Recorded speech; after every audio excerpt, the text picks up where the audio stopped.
Shalom Aleichem Rabotai. Mishnah continues for Erev Shabbat Va'era. We are in chapter 22 of Shabbat, Mishnah Hey.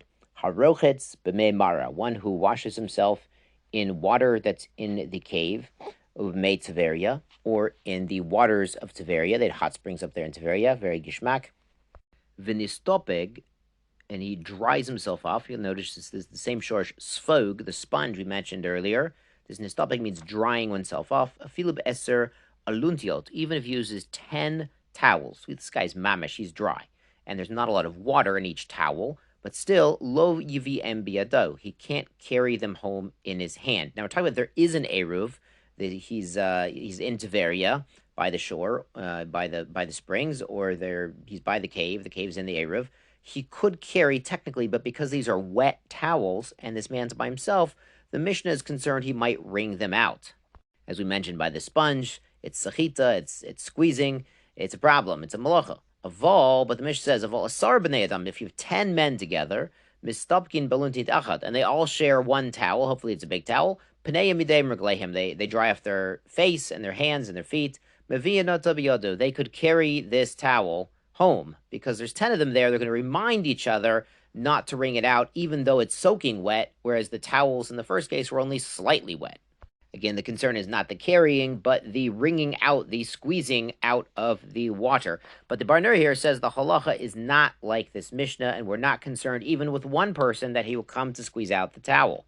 His Mishnah reminds you there's a tshuva of Rav Moshe that I saw. He was talking about minhag makom, and he said something amazing. He said when he was in Russia, on hot days, they used to take cold showers on Shabbos in Russia. And when we moved to New York, he saw people aren't doing that. He wasn't sure why.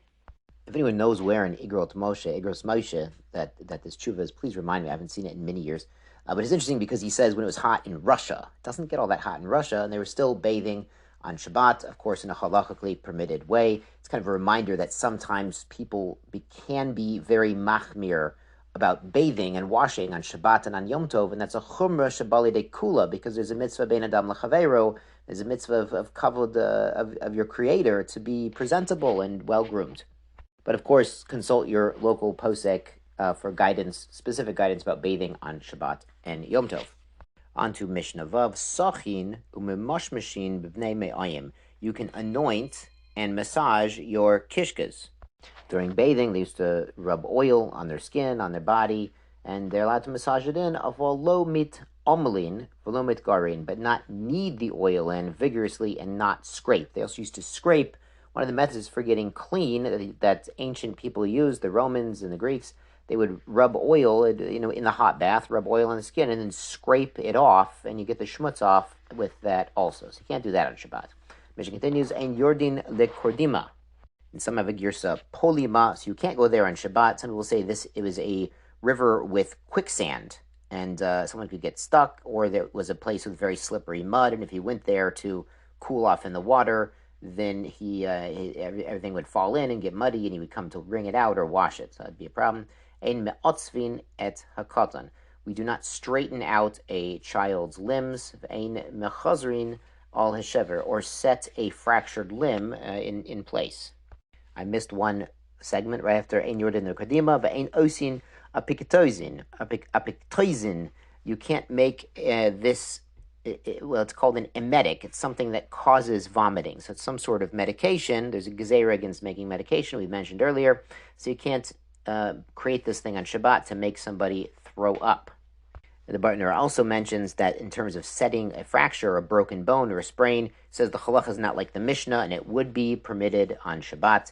The Mishnah concludes here, Mi she nifrika yado, somebody whose hand was dislocated, viraglo, or his foot, lo yitrefem betzonin, don't rub them under cold water. Apparently that was sort of a refuah. It probably helps with the swelling. Avol rochetz chu kedarko, but he could wash it in the normal manner, pouring water on his feet, im netrape, and if that works, that works. Shkoyach rabosai, Shabbat shalom.